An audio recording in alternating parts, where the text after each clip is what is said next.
વાત કરીશું આનંદભાઈ પટેલ સાથે। આનંદભાઈ, તમારું માનસિક સંતુલન ખોરવાઈ ગયું છે અને એનો તમામ ખર્ચો ધવલભાઈ ઉપાડે છે। આ રેલી જોઈને જુઠ્ઠાલાલનું માનસિક સંતુલન ખોવાઈ જશે અને જુઠ્ઠાલાલ દેખાશે પણ નહીં।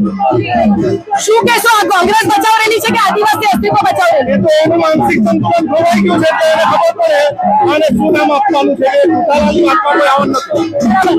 અમારા દિશા ન્યૂઝના માધ્યમ દ્વારા શું સંદેશ આપશો?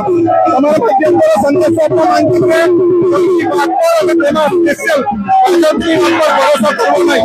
અને ધવલભાઈ કાલે જે પ્રેસ કોન્ફરન્સ કરી અને કીધું કે આ પ્રોજેક્ટ થવાનો નથી, શું કહેશો તમે? તમારી શું અમને કહીએ છે રોડ પર આવે, રસ્તા પર નીકળે, ભણવા જવાના ગામોની મુલાકાત લેશે તો તમને ખબર પડશે। આનંદભાઈ, તમે લાઈવ ડિબેટ માટે આમંત્રણ આપ્યું ધવલભાઈને, પણ ધવલભાઈ કીધું છે કે તમારા લેવલના લોકો સાથે ડિબેટ કરો। ઓહો, આદિવાસી સમાજનો છું, એમાં કોઈ લેવલ નહીં આવે। જળમૂળથી જોડાયેલો છું, જળમૂળથી જોડાયેલો છું, કોઈ લેવલ ના આવે અને પ્રવક્તા છું એટલે પ્રવક્તા સાથે વાત કરી શકે, પરંતુ જુઠ્ઠાલાલ મારી સામે ટકી શકતો નથી એટલે મેં